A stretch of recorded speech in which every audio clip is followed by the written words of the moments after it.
السلام علیکم۔ کہتے ہیں کسی جگہ ایک شخص رہتا تھا جس کے 3 بیٹے تھے۔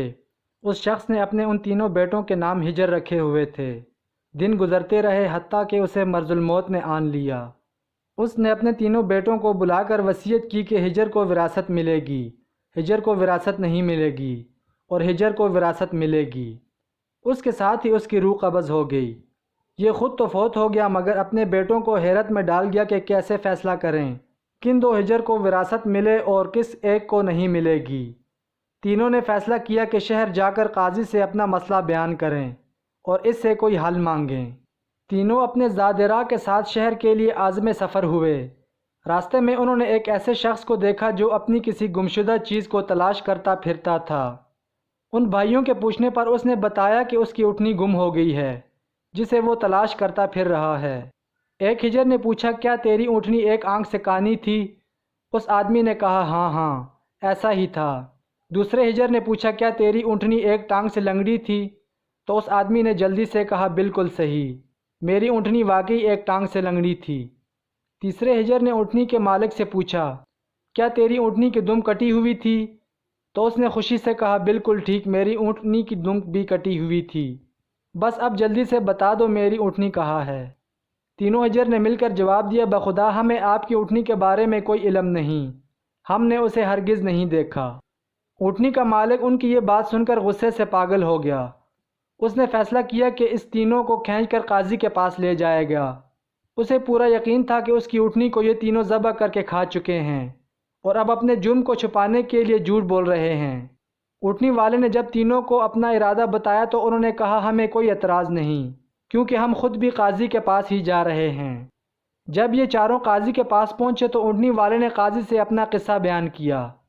قاضی نے ان تینوں سے کہا جس طرح تم تینوں نے اونٹنی کی نشانیاں بتائی ہیں اس کا ایک ہی نتیجہ نکلتا ہے کہ اونٹنی تم تینوں کے پاس ہے، بہتر ہے کہ تم اپنے جرم کا اعتراف کر لو۔ پہلے نے کہا جناب عالی ہم نے اونٹنی تو نہیں دیکھی تھی، ہاں البتہ اونٹنی کے آثار ضرور دیکھے تھے۔ جب میں نے اسے کہا تھا کہ تیری اونٹنی ایک آنکھ سے کانی ہے تو میں نے دیکھا تھا کہ راستے کے ایک طرف کا گھاس تو خوب چرا ہوا تھا مگر دوسری طرف کا ویسے ہی باامان موجود تھا۔ اس کا ایک ہی مطلب تھا کہ اس شخص کی اونٹنی ایک آنکھ سے کانی رہی ہوگی۔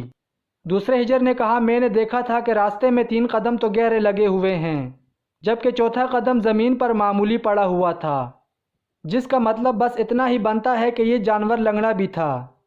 تیسرے ہجر نے کہا اونٹ جب راہ چلتے ہوئے اپنا گوبر گراتے ہیں تو دم سے ادھر ادھر بکھیرتے ہیں، جبکہ ہم جس راہ سے آئے تھے وہاں پر گوبر ایک ہی لائن میں سیدھا گرا ہوا تھا، جس کا ایک ہی مطلب ہو سکتا تھا کہ اونٹنی کی دم کٹی ہوئی ہے جو اپنا گوبر دائیں بائیں نہیں پھیلا پائی۔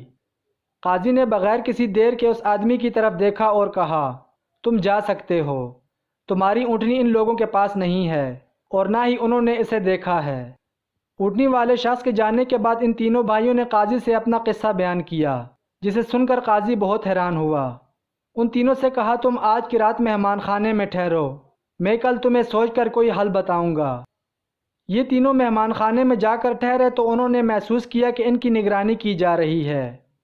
کچھ دیر کے بعد ان کے لیے کھانا لایا گیا جو گوشت کے پکے ہوئے سالن اور روٹیوں پر مشتمل تھا۔ پہلے نے کھانے کو دیکھتے ہی کہا یہ سالن کتے کے گوشت کا بنا ہوا ہے۔ دوسرے نے کہا روٹیاں جس عورت نے پکائی ہیں وہ حمل کے ساتھ اور پورے دنوں سے ہے۔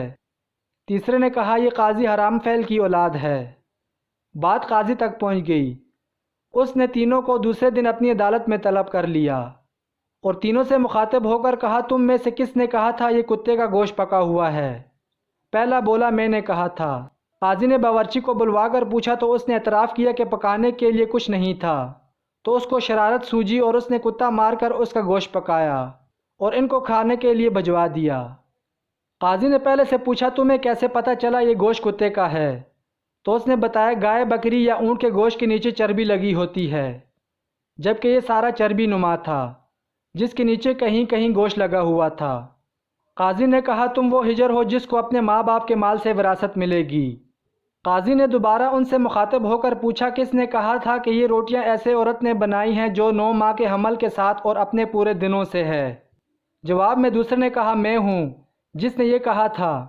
قاضی نے پوچھا تمہیں کیوں کر یہ لگا؟ تو اس نے کہا میں نے دیکھا روٹیاں ایک طرف سے پھولی ہوئی اور خوب پکی ہوئی ہیں تو دوسری طرف سے کچی اور موٹی رہ گئی ہیں۔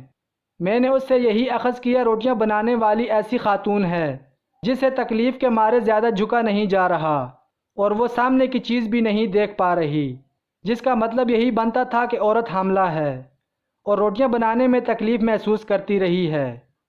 قاضی نے اس دوسرے سے بھی کہا کہ تم وہ ہجر ہو جسے اس کے باپ کے ترکہ سے وراثت میں حصہ ملے گا۔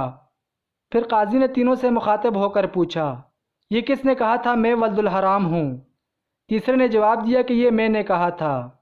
قاضی اٹھ کر اندر گیا اور اپنی ماں سے پوچھا، کیا یہ سچ ہے کہ وہ ولد الحرام ہے؟ تو اس کے ماں نے کہا، یہ سچ ہے کہ تم حرام کے ہو۔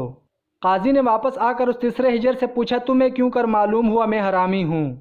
تو اس نے جواب دیا، اگر تم حلالی ہوتے تو مہمان خانے میں ہم پر نگرانی نہ مقرر کرتے، نہ ہی کتے کا گوشت پکا کر ہمیں کھانے کے لیے بھجواتے، اور نہ ہی کچی روٹیاں کسی مظلوم عورت سے بنوا کر ہمیں کھلواتے۔ قاضی نے اسے مخاطب کرتے ہوئے کہا کہ تم وہ ہجر ہو جسے اس کے باپ کے مال سے ورثہ نہیں ملے گا۔ تیسرے نے حیرت کے ساتھ قاضی کو دیکھا اور پوچھا، مگر ایسا کیوں ہے؟ قاضی نے کہا، کیونکہ ایک ولد الحرام ہی دوسرے ولد الحرام کو ٹھیک ٹھیک پہچان سکتا ہے، اور تم بھی میری طرح حرام کی اولاد ہو۔ وراثت پانے والے دونوں ہجر اپنی ماں کی طرف لوٹے اور دریافت کیا کہ ہمارے تیسرے بھائی کا کیا ماجرا ہے؟ تو ان کی ماں نے کہا، تمہارا باپ ایک بار صبح کی نماز پڑھنے مسجد گیا تو اسے دروازے پر رکھا ہوا پایا تھا، اسے گھر لایا، اس کا نام بھی تم دونوں جیسا ہجر رکھا اور اس کی پرورش کی۔ جی تو ایسی ہوتی ہیں عربوں کی حکایتیں جن میں حکمت کے درس بھی ہوتے ہیں۔